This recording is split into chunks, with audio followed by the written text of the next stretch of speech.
That'd be great. I'm Claire. Through my life, probably in total, I've been homeless for about 5 years.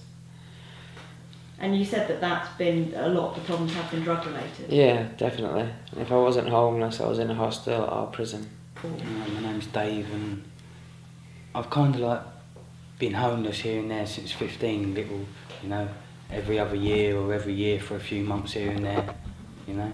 And why is that? I mean, what were the problems that led to that? It's normally through my drug use, because people didn't want me around them, you know, my family are scared of me maybe, didn't want to let me in the house, so I had no alternative apart from maybe to sleep on the streets or other people's houses, you know, if I could. I ended up in Bishop Bridge for a breakdown of a relationship, and then moved out and moved on, started volunteering for the trust. I've been out of the system 2 years now, and I've just been offered an apprenticeship. So I got kicked out of home when I was 15, so I didn't really have a chance to do my GCSEs. It was 2 weeks before my GCSEs that I got kicked out, so that just set me on the wrong cycle. Yeah, of course, yeah. So you were living on the streets at soon after then, or was it moving around hostels? I met my biological father, but he got me onto heavier drugs. Right, okay. And then he kicked me out. Right, okay. So it was like, I left one family, went to another family, went on harder drugs, and then ended up going in and out of hostels, in and out of prisons. I like giving in, because my dream was to work with kids. But then as soon as I got a criminal record, that was squashed, because you can't work with kids for like 10 years. Yeah. So that squashed my dreams. But then when I come here and seeing the help that St Martin's give, that gave me something to aim for. Yeah. I wanted to aim to be a support worker and do what they've given me, and supported me to get like my own place and want a career and things. They just helped me build my confidence up. And I did reality check and stuff. That's a course they do. That's like to build your self-esteem and confidence up, and to realise why you started using and things. And that helped me a lot. I had a lot of books to close, open issues that I needed to sort out, and I sorted them all out and closed all the books. So I've got like a clean slate. Yeah. So I'm starting my life again.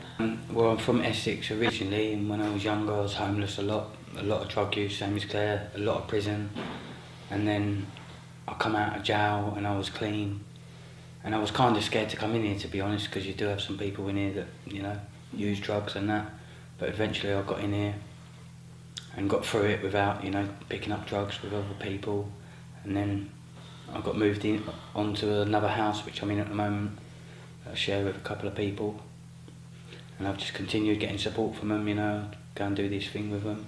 Yeah. You know.